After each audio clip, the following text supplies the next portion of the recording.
BJP MP DK అరుణ ఇంట్లో అఘాంతకుడు చొరబడిన ఘటన తెలంగాణలో సంచలనం సృష్టిస్తోంది. ఇంతకు ఓ ఎంపీ ఇంట్లో చొరబడిన కేటుగాడు ఎవరు? ఆమెను ఎందుకోసం టార్గెట్ చేశారు? వక్పై వేసిన జేపీసీ మెంబర్ కావడమే కారణమా? పోలీసుల ఇన్వెస్టిగేషన్ ఎంతవరకు వచ్చింది? Watch the story.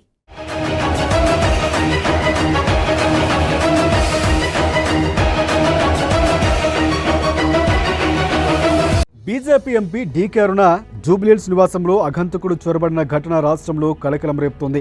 ఘటన జరిగిన 24 గంటల్లోపే పోలీసులు అఘంతకుడిని అదుపులోకి తీసుకున్నారు. పోలీసుల విచారణలో కీలక విషయాలు బహిర్గతమయ్యాయి. డీకే అరుణ ఇంట్లో చొరబడిన వ్యక్తి ఉత్తరాఖండ్కి చెందిన అక్రమ్గా గుర్తించారు. అతనిపై ఢిల్లీలో కేసులు ఉన్నట్లు పోలీసులు తేల్చారు. అతను ఎందుకు డీకే అరుణ ఇంటికి టార్గెట్ చేశారనే కోణంలో పోలీసులు ఇప్పుడు దర్యాప్తును చేస్తున్నారు.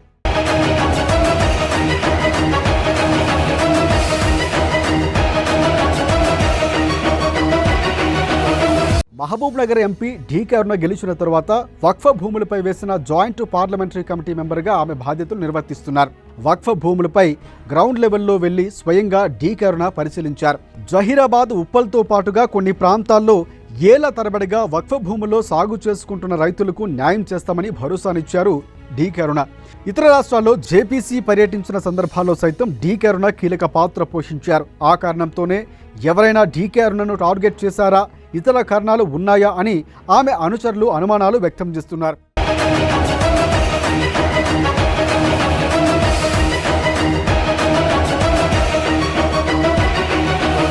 గతంలో కిషన్ రెడ్డి రాష్ట్ర అధ్యక్షుడిగా ఉన్న సందర్భంలో కూడా బెదిరింపు లేఖలు వచ్చాయి.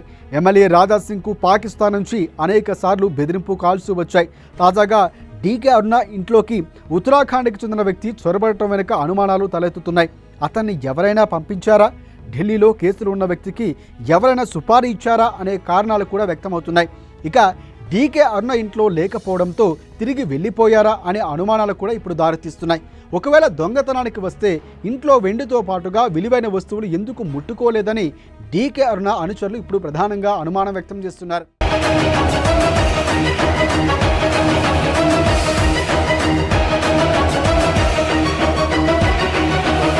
బీజేపీ జాతీయ నాయకత్వం ఈ ఇష్యూను సీరియస్గా తీసుకుంది.